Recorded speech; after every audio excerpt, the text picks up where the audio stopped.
असली योगदान। आज प्रीसा के घर में सब बहुत खुश थे। माँ ने अड़ोस पड़ोस में भगवान को प्रसाद चढ़ाकर मिठाई भी भिजवा दी थी।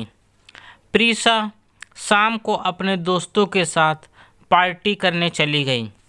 दोस्तों और रिश्तेदारों के फ़ोन बधाई देने के लिए आ रहे थे। सब खुशी के माहौल में व्यस्त थे। होते भी क्यों ना, आज प्रीसा का नीट का रिजल्ट जो आया था और उसकी रैंक भी पूरे देश में 5वें नंबर पर थी।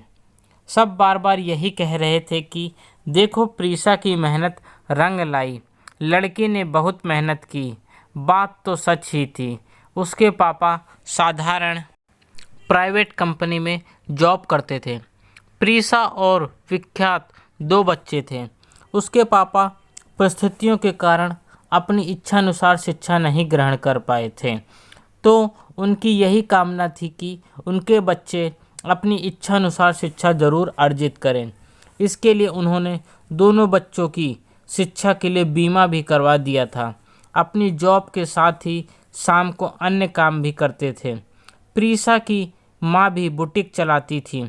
दोनों ही बच्चों के लिए जी तोड़ मेहनत करते थे और आज उन सब की मेहनत का अच्छा परिणाम देखने को मिल गया। प्रीसा को देश का सबसे अच्छा मेडिकल कॉलेज मिल गया और वह अपनी मंजिल की ओर चल दी।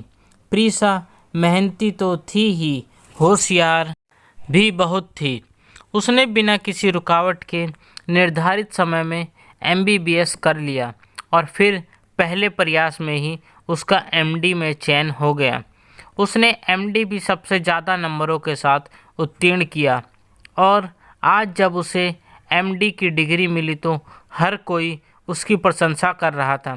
जब उसे स्टेज पर बुलाया गया और कुछ बोलने के लिए कहा गया तो उसने कहा, आज मैं बहुत खुश हूँ कि मेरी मेहनत सफल हुई है, लेकिन सच कहूँ तो ये मेहनत मुझसे ज़्यादा मेरे माता पिता की है। मैं तो वही बनी जैसा उन्होंने मुझे बनाया। मुझे इस मुकाम तक पहुंचाने के लिए मेरे पापा ने देर रात तक काम किया है। मेरी मम्मी पूरा हफ्ता मेरे साथ दिल्ली रहती थी क्योंकि हमारे होम टाउन में मेडिकल का कोई कोचिंग नहीं था। सप्ताह के अंत में आकर अपना बुटीक का काम ले जाती थी। अपनी सिलाई मशीन वहीं रख ली थी। पूरे दिन सिलाई करती थी। मेरी वजह से मेरी मम्मी पापा अलग रहते थे, तो आज मैं जो भी बन पाई हूँ उनका पूरा श्रेय मेरे मम्मी पापा को ही है। यह कहते हुए उसकी आंखों में आंसू बहने लगे। मम्मी पापा की आंखें भी झलकने लगीं। फिर उन्हें भी स्टेज पर बुलाया गया।